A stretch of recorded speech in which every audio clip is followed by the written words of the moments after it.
पहली बात सर, मैं आपका बहुत बहुत शुक्रिया करना चाहूंगी। वो इसीलिए क्योंकि जिस तरीके का ये कॉन्क्लेव है जहां पर युवा अपने सवाल आपसे खुलकर पूछ सके, ना सिर्फ गवर्नमेंट ऑफ महाराष्ट्र लेकिन गवर्नमेंट ऑफ इंडिया जो कर रहा है, इससे हमें बड़ा कॉन्फिडेंस मिलता है कि हम अपने प्रॉब्लम्स डायरेक्टली आपसे शेयर कर पाते हैं। So thank you so much for allowing us to do that. तो आज इस डिस्कशन में हमारे साथ of course the honourable CM तो है ही, उनके साथ साथ Tilak Varma the ace cricketer. We also have Kiran Shah the founder of Go Zero ice creams. We also have Arjun Deshpande. 16 साल की उम्र में इन्होंने एक व्यवसाय की स्थापना की जिन्होंने कंप्लीटली भारत की जो स्वास्थ्य अवस्था है उसमें गेम चेंजर के रूप में वो आगे बढ़े। और साथ ही साथ हमारे साथ दिलीप भी हैं, द CWG गोल्ड मेडलिस्ट। एक बार जोरदार तालियां इस पैनल के लिए प्लीज। तो सर शुरू करते हैं। मुझे आपसे सबसे पहले ये पूछना है कि ये जो हमारा डायस है, एक से बढ़कर एक यूथ आइकन्स यहाँ पर हैं और सबके करियर पाथ कहीं ना कहीं हमें एक अंदाजा तो है कि किस तरीके से क्रिकेटर बना जाता है, किस तरीके से एंटरप्रेन्योर्स बनते हैं, किस तरीके से एक गोल्ड मेडल आप ला सकते हैं चेस में। लेकिन आज युवा पॉलिटिकल करियर्स में भी उतना ही इंटरेस्ट रखता है। तो मैं आपसे सबसे पहले यह पूछना चाहूंगी कि how does one become the CM of Maharashtra?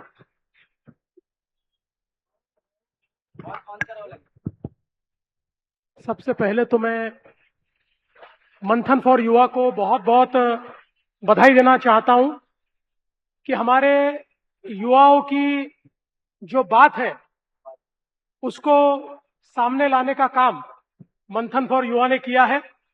और ये जो सारे मेरे साथ बैठे हुए इनक्रेडिबल लोग हैं जिन्होंने अपने जीवन में युवाओं को प्रेरित किया है, इन सभी को इस मंच पर लाने का काम मंथन फॉर युवा ने किया है। और आपने एक बहुत अच्छा सवाल पूछा है कि व्यक्ति मुख्यमंत्री कैसे बनता है। वैसे तो हिंदी फिल्म में अनिल कपूर एक दिन के भी नायक बन जाते हैं, मुख्यमंत्री बन जाते हैं, लेकिन इतना आसान नहीं है। देखिए, इस देश में हमारे संविधान ने लोकतंत्र दिया है और इस लोकतंत्र की खूबी यह है कि जो देवेंद्र फडणवीस कभी ये भी नहीं सोच सकता था कि वो कॉर्पोरेटर बनेगा, वो मुख्यमंत्री के पद तक पहुंचा। या गुजरात के रेलवे स्टेशन पर चाय बेचने वाला बच्चा देश का प्रधानमंत्री बन गया। तो ये ताकत भारत के संविधान की ताकत है, ये भारत के जनतंत्र की ताकत है, ये भारत में हमारी युवा शक्ति की ताकत है। और मैं ऐसा मानता हूं कि मेरे लिए भी ये जो सारी जर्नी है, ये बिल्कुल कभी सोची नहीं इस प्रकार की जर्नी है। क्योंकि जब राजनीति में आया तो केवल विचारों से प्रेरित होकर आया था और उस समय जिस विचारों के साथ और जिस पार्टी में काम करता था, लगता नहीं था कभी सत्ता भी आएगी। हम तो ऐसा मानते थे कि अपोजिशन में राजनीति करने के लिए पैदा हुए और रोज आंदोलन करते थे, रोज लड़ाई लड़ते थे। लेकिन पता नहीं जनता ने विश्वास दिखाया और सीढ़ी दर सीढ़ी चढ़ते चढ़ते एक दिन महाराष्ट्र के मुख्यमंत्री का दायित्व मिल गया। तो मैं आपको दावे के साथ कहता हूं, यहां बैठा हुआ कोई भी व्यक्ति अगर मन में ठान ले तो हमारा लोकतंत्र और हमारा संविधान उसको मुख्यमंत्री बना सकता है, कोई उसको रोक नहीं सकता। सर, जिस तरीके का यूथ है, मैं आपको ये बता सकती हूँ कि बहुत सारे आप लोग यहाँ पे आपके करियर को आए कर रहे हैं। वो चाहते हैं कि वो मुख्यमंत्री बने, आगे जाके प्रधानमंत्री बने। लेकिन जितने भी यहाँ पे आप चाहे कोई भी क्षेत्र उठा लें, बिजनेसमैन उठा लें, क्रिकेटर उठा लें, चेस मेडलिस्ट उठा लें, सब लोग जब सक्सेसफुल होते हैं तो बहुत ज्यादा प्रेशर झेलते हैं। लेकिन आपसे ज्यादा कोई और प्रेशर नहीं झेल रहा होगा, बिकॉज आप इतनी सारी रिस्पॉन्सिबिलिटी लेके चल रहे हैं। आप इस प्रेशर को हैंडल कैसे करते हैं? देखिए, पहली बात तो मैं कहना चाहता हूं कि मैं जिस प्रकार से पॉलिटिक्स में आया, तो पॉलिटिक्स ये मेरे लिए कोई मेरा व्यवसाय नहीं है, it is my mission. And I believe कि politics is an instrument for socio economic change, एक ऐसा उपकरण है जो सामाजिक आर्थिक परिवर्तन कर सकता है।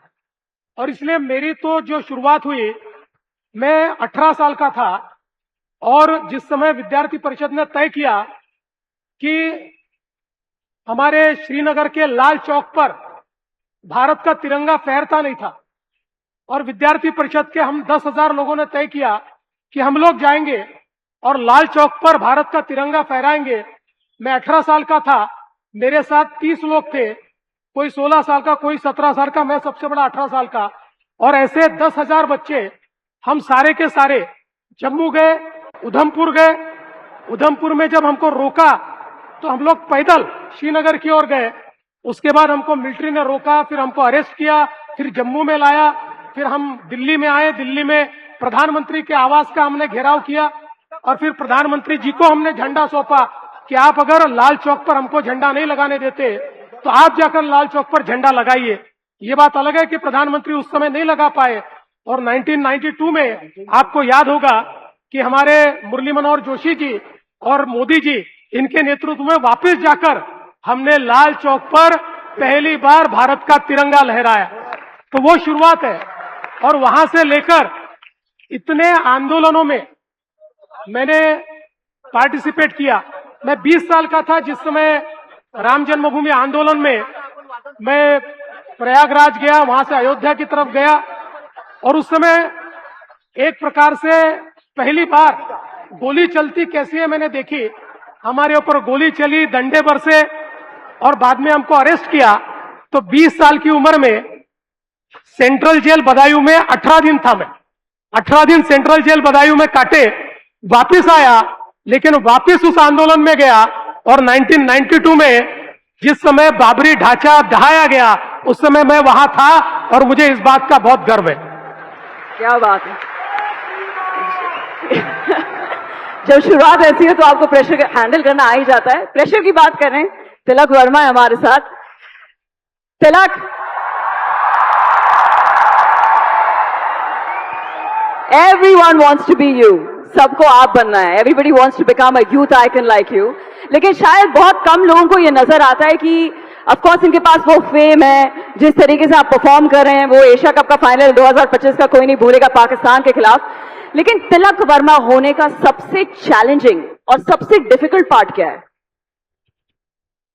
First of all, Namaste Nagpur. I'm extremely happy to see you all here today, and there are so many young people, so many dreams. So it's important. It's very important to courage to turn those dreams into reality. And ma'am अब बोलना है तो pressure तो बहुत रहता है, जैसे आपने बता रहे थे कि पाकिस्तान के साथ, तो as a same common human being की तरह ही मेरा धड़कन भी एकदम बहुत तेज चल रहा था। तो स्पेशली उस समय मुझे लगता था कि जब 11 लोग खेल रहे थे हम लोग, तो देश के लिए रिप्रेजेंट कर रहे हैं, तो उस समय जो भी जीत आएगा तो हम लोगों के ऊपर ही है। तो उस समय अगर मैं भी प्रेशर फील होता है तो एज ए टीम नहीं, पूरा देश को नीचे किया वैसा होगा। तो मैंने सोच रहा था कि बचपन से जो प्रैक्टिस किया है मैंने, वो ही मन पे मैं ब्रीथिंग करते हुए सोच रहा हूँ कि ये अपॉर्चुनिटी मेरे को बार बार मिलेगा नहीं जो अपने तिरंगा को लेटा सकते हैं। तो वही दिमाग में चल रहा था और बचपन से बहुत मेहनत की है, तो वो सब चीज बस उस समय सोच रहा था और बाकी सब भगवान ने दिया है। जी बिल्कुल, एक बार जोरदार तालियां प्लीज। लेकिन मेरा सवाल ये था कि तिलक वर्मा होने का सबसे डिफिकल्ट पार्ट क्या है? क्या रिस्पॉन्सिबिलिटी आपको डिफिकल्ट लगती है या फेम डिफिकल्ट लगता है? क्या डिफिकल्ट लगता है? Toughest part is ma'am handling expectations और स्टेइंग कंसिस्टेंट। अभी का वर्ल्ड में कंसिस्टेंसी इज मोस्ट इम्पोर्टेंट। तो उसी साथ ही साथ आप देखें तो जो हम लोग ऑफ द फील्ड करते हैं तो बहुत मेहनत होता है। तो training every day, staying patient, तो जो हम लोग करते रहते हैं उसमें सेटबैक्स भी रहेंगे, क्रिटिसाइज्म भी रहेगा, बहुत कुछ रहेगा। तो बस ये दिखता है कि हम लोगों का रन सक्सेस और अपॉर्चुनिटी दिखता है, मगर उसके पीछे बहुत कुछ रहेगा। तो ये चीज मैं बोलना चाहूँ। सर, एक सवाल मैं आपसे करना चाहूंगी, सीएम ऑफ महाराष्ट्र होने का सबसे टफ पार्ट क्या है? देखिए, वैसे तो हर दिन टफ है, हर समय टफ है, क्योंकि हम लोगों को तो हर रोज एक नया चैलेंज होता है। लेकिन मैं ऐसा मानता हूं कि लोगों के एस्पिरेशंस को आपको मैनेज करना है। हर व्यक्ति का कोई ना कोई एस्पिरेशन है जो वो आपकी तरफ देख रहा है और वो चाह रहा है कि आप उसके एस्पिरेशन को पूरा करें।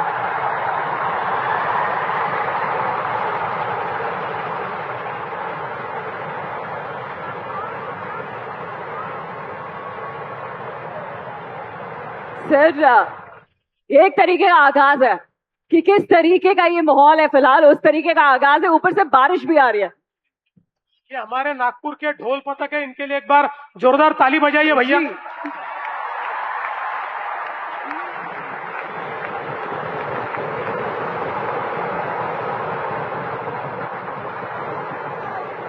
ये एक माहौल बनते जा रहा है, तो इसलिए मैं सवाल थोड़े कम करूंगी, लेकिन सबसे पहले मैं ऑफकोर्स किरण शाह सर से एक सवाल करना चाहूंगी। सर, गो जीरो आइसक्रीम एक ऐसा सेक्टर भारत का जो कि काफी स्टेबल था, लेकिन उसे आपने चैलेंज किया।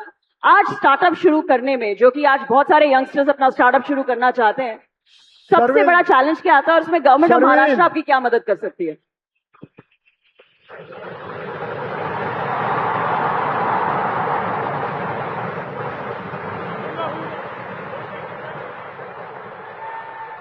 आदरणीय श्री देवेंद्र फडणवीस जी और यहाँ पर उपस्थित सभी लोगों को मेरा नमस्कार।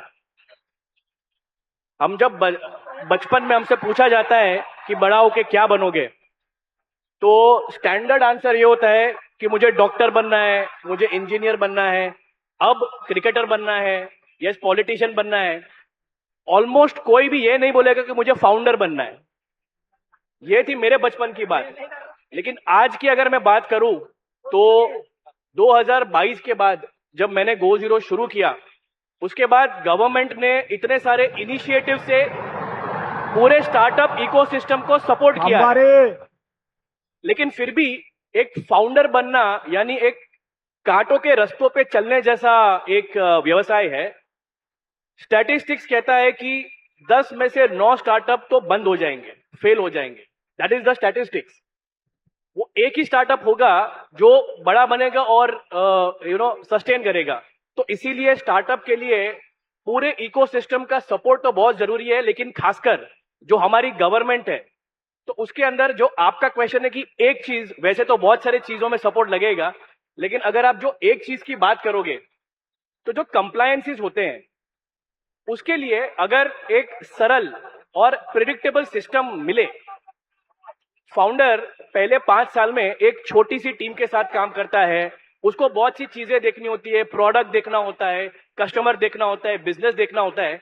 और जैसे जैसे बिजनेस बड़ा होता है या स्केल करता है तो रेगुलेटरी फाइलिंग, कंप्लायंसेस, बहुत सारी चीजें होती है। तो उतनी बड़ी टीम नहीं होती है, तो ज्यादातर ये जिम्मेदारी हम पे आती है। तो ये काफी हद तक सिंप्लीफाई हो गया है।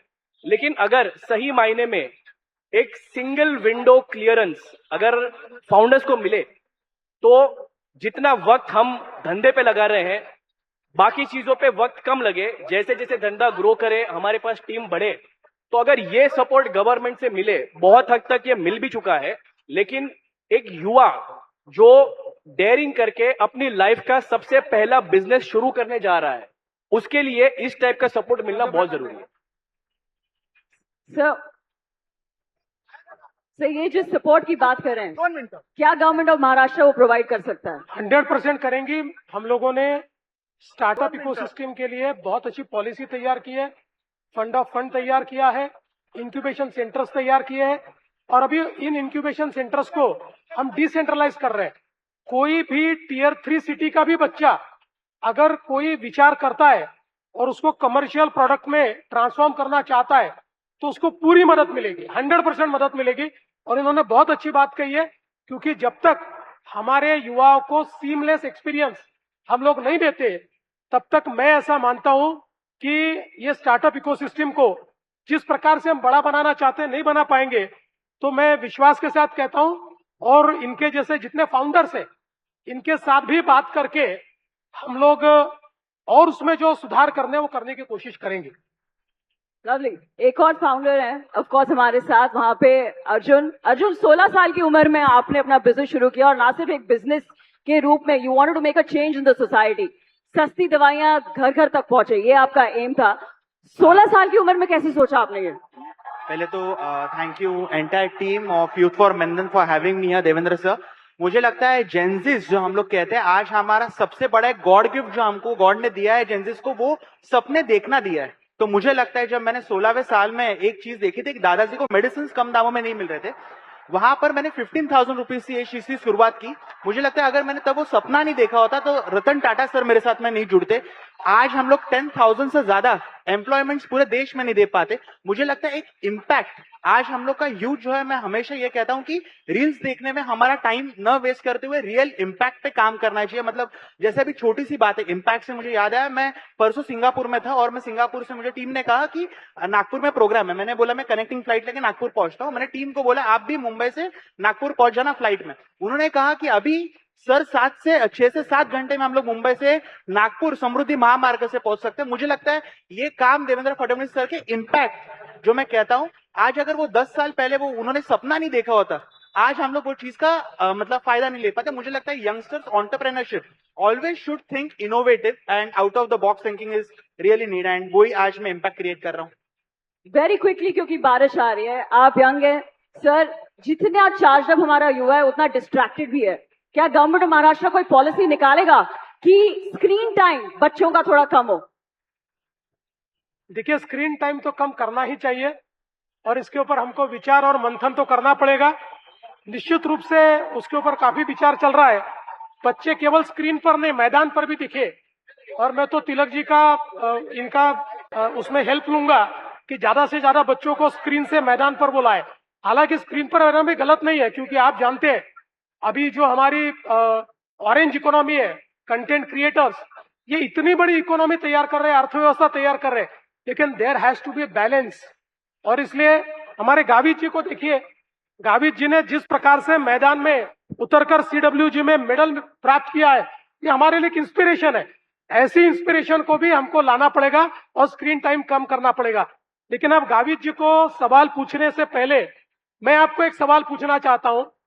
You are also youth icon, और आपने एक बहुत बड़ा फैसला लिया था जिस समय बांग्लादेश के अंदर आपको निमंत्रित किया गया था प्रीमियर लीग के लिए, और एक बड़ा फैसला आपने लिया और आपने तय किया कि जिस प्रकार से वहां पर हमारी कम्युनिटीज के साथ व्यवहार हो रहा है, आप नहीं जाएंगे। और आपने एक प्रकार से अपनी देशभक्ति दिखाते हुए उस इवेंट को बायकॉट किया था।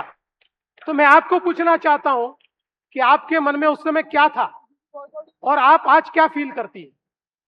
सर देखिए, मैं एक आर्मी बैकग्राउंड से आती हूँ, तो मुझे इसके अलावा कुछ समझ नहीं आता कि देश के ऊपर और क्या हो सकता है। देश के ऊपर क्रिकेट से मैं बहुत ज्यादा प्रेम करती हूँ। तिलक भी आपको बताएंगे क्रिकेट ने हमको कितना कुछ दिया है, लेकिन जितना हम प्रेम क्रिकेट से करते हैं उससे कई ज्यादा प्रेम हम अब देश के लिए करते हैं। एक ऐसा खिलाड़ी नहीं होगा जो बोलेगा कि मुझे खेलने से ज्यादा देश को रिप्रेजेंट करने में मजा आता है। तो अगर देश के खिलाफ कुछ है तो उसके लिए तो हम सबको स्टैंड लेना चाहिए। इतना तो हमारे पेरेंट्स ने हमें सिखाया ही है, तो ये तो करना ही चाहिए। इसीलिए देश की बात करें, दिलीप आपने अभी अभी CWG में गोल्ड जीता है। आपने ये कब ठाना कि आपको भारत के लिए ये करके दिखाना है? मैं आज सभी को नमस्कार करता हूँ। मेरे को इधर बहुत अच्छा लगा। तो जब मैं उधर स्कॉटलैंड में गया था, तो उससे पहले मेरे जो कोच है काले सर, उन्होंने मुझे अडॉप्ट किया है। आज मैं जो कुछ हूँ सब उन्हीं की वजह से हूँ। आज इधर तक मैं पहुँचा हूँ सब उन्हीं की वजह से, सब उन्होंने मुझे अडॉप्ट किया है। तो बचपन से मुझे अडॉप्ट किया है। तो आज